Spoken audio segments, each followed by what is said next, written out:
During this lesson, we introduce you to some of the units, definitions, and calculations used in Principles of Flight. Good understanding is essential before progressing through the course, so replay scenes that cover material you are less familiar with and make summary notes. Mass is the quantity of matter in a body. In aviation, the term body could mean a volume of liquid, such as fuel, or gas, such as air, or a solid object, such as an aeroplane. In standard international SI units, mass is measured in kilograms, designated by the letters kg. All bodies on or close to the Earth are affected by the Earth's gravitational field. All objects with mass, be they aeroplanes or air molecules, are attracted towards the Earth. The Earth's gravity vector points towards the centre of the Earth, which is locally straight down. Although gravity reduces very slightly as altitude increases, for practical purposes this is ignored. The gravity constant is 9.81 meters per second squared. The examining body uses a gravity constant of 10 meters per second squared, and this will be stated in the question. Weight is the force that a mass exerts when it is in the gravitational field. Weight acts parallel to the gravity vector and is locally taken to act straight down. The SI unit for weight is the Newton, designated by the symbol N. Weight can be calculated by multiplying the body's mass by the acceleration due to gravity, which is 10 meters per second squared.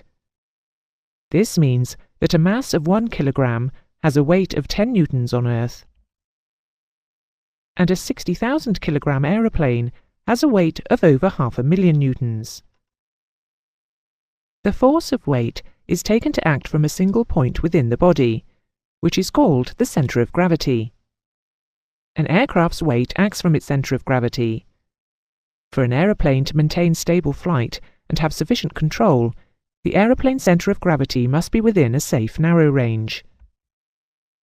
In flight, an aeroplane rotates about its centre of gravity.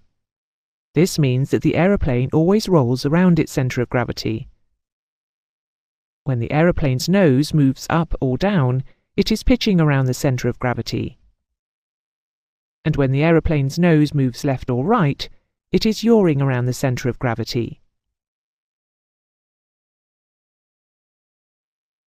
We will now look at the unit of distance used in Principles of Flight. The SI unit for distance is the metre, designated by the letter m.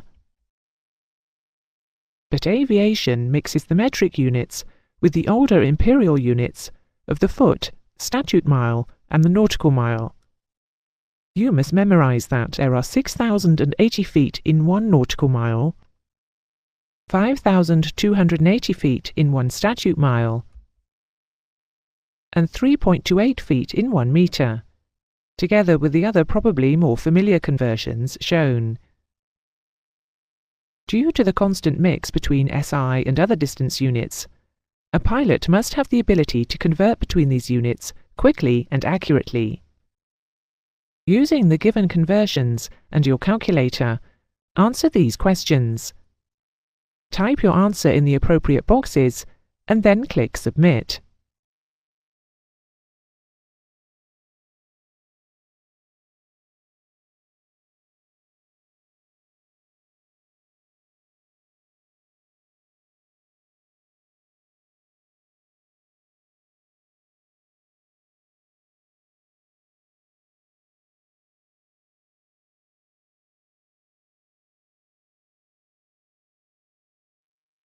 Look at and check your workings.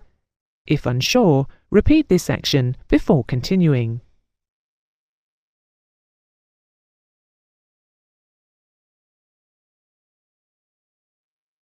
Having conquered the various units of distance, we can now look at speed. Speed is the rate of covering distance, so speed is distance divided by time. Some of you may already be familiar with the distance-speed time triangle. Taking the horizontal line as a divide it reminds you that speed is distance divided by time. The SI unit of speed is meters per second, which is used in aviation in some countries. In the UK and many other countries, horizontal speed is measured in knots, which is nautical miles per hour, and vertical speed in feet per minute. In aviation, it is important to be able to convert between these speeds roughly in your head. 2 knots is roughly 1 meter per second. This means, to find the approximate speed in meters per second, you halve the number in knots. For example, an aeroplane flying at 300 knots true airspeed is therefore flying at approximately 150 meters per second. Conversely, 1 meter per second is roughly 2 knots. So, if you were given a wind speed in meters per second, you would double it to get an approximate wind speed in knots. So, for example, a wind of 10 meters per second is approximately 20 knots. A force is a push or a pull in a defined direction, and is measured in newtons. In the first lesson, we introduced the forces acting on an aeroplane, which were lift, weight, drag and thrust. A force can cause a mass to accelerate, and these 3 terms are related by the equation F equals ma.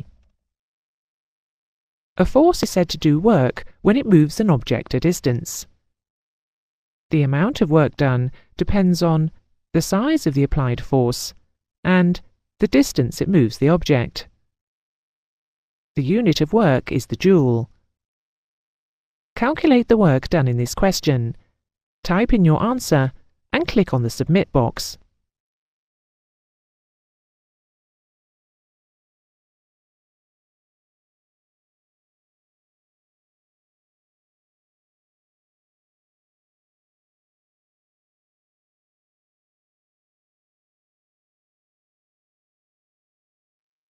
Work is found by multiplying the size of the force by the distance the force moves the object.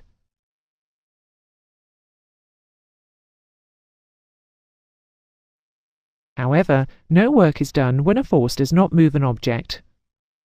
Prior to the takeoff run, when the engines are spooling up and the aeroplane is held on the brakes, there is considerable thrust, but because the aeroplane is stationary, there is no work done.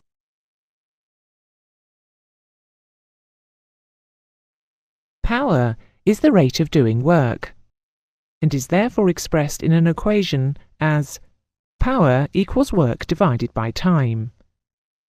The unit of power is the watt, which is designated by the letter W. Returning to our previous example of an aeroplane on a runway with 150,000 newtons of thrust, calculate the power to cover 50 meters in 5 seconds. Type your answer in the box and click to submit.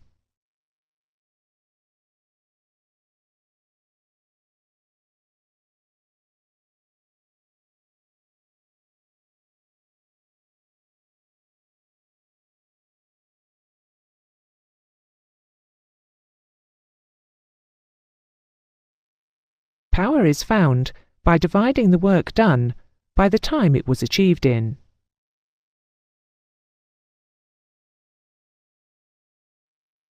Because power is the rate of doing work, if no distance is covered, there is no power.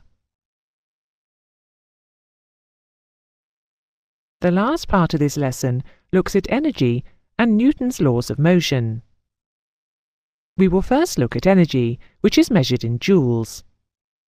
There are many forms of energy, but it is kinetic energy that we will look at in more depth for principles of flight. Kinetic energy is the energy a body has because of its motion, and depends on the mass of the body and the square of its speed. Air density at mean sea level on an average day is 1.225 kilograms per cubic meter. Although we rarely think about it in our day-to-day lives, a cubic meter of air is therefore approximately 1.225 kilograms. This means that when air moves, or there is relative motion between it and an aeroplane, it has considerable kinetic energy.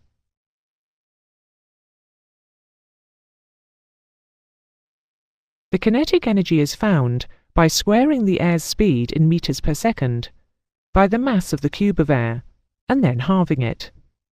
Therefore, a cube of air travelling at 30 knots, which is 15.45 meters per second, has 146 joules of energy. Now let's consider the relative motion between still air and a flying aeroplane. Relative to an aeroplane flying at 100 knots, which is 51.5 meters per second, a cubic meter of air has 1,625 joules of kinetic energy. However, because kinetic energy varies with speed squared, at 200 knots, which is 103 meters per second, the same cubic meter of air would have 6,498 joules of kinetic energy. Notice that when the speed doubles, there is 4 times the kinetic energy. We will now look at Newton's laws of motion and give examples of why they are relevant to principles of flight. The first law is that a body will remain at rest or in uniform motion in a straight line, unless acted on by an external force. It is highly relevant when looking at an aeroplane in steady straight flight, because to fly in a straight line at the same speed, the opposing forces must be equal. Newton's first law helps us to recognize that an aeroplane has inertia. When stationary, it resists moving, and once moving, resists stopping, moving faster, or changing direction. The magnitude of this inertia depends on the body's mass, with a heavier object having more inertia. A heavier body is therefore harder to start or stop moving. Newton's second law shows that when a force is applied to a body, its acceleration is proportional to the size of the force and inversely proportional to the object's mass, because a heavier object has more inertia. Newton's second law has obvious implications on takeoff, as the aeroplane must accelerate to reach its takeoff speed, and will do so quicker if the engine thrust is greater, or if the aeroplane has less inertia because it is lighter. Newton's third law of motion states that every action has an equal and opposite reaction. It is the reason why a rocket or jet engine, which forces air backwards, gives the rocket or aeroplane a thrust force forwards. In summary, this lesson has looked at the definitions and units that are needed in principles of flight, together with Newton's laws of motion.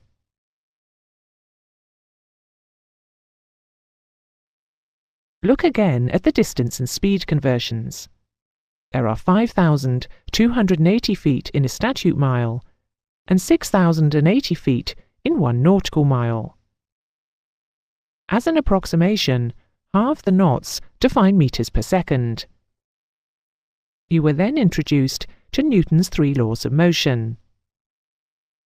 Finally, to revise the calculations that you have met in this lesson, complete the following questions, entering your answers in the appropriate boxes, and then click Submit.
Complete the following questions, entering your answers in the appropriate boxes, and then click Submit.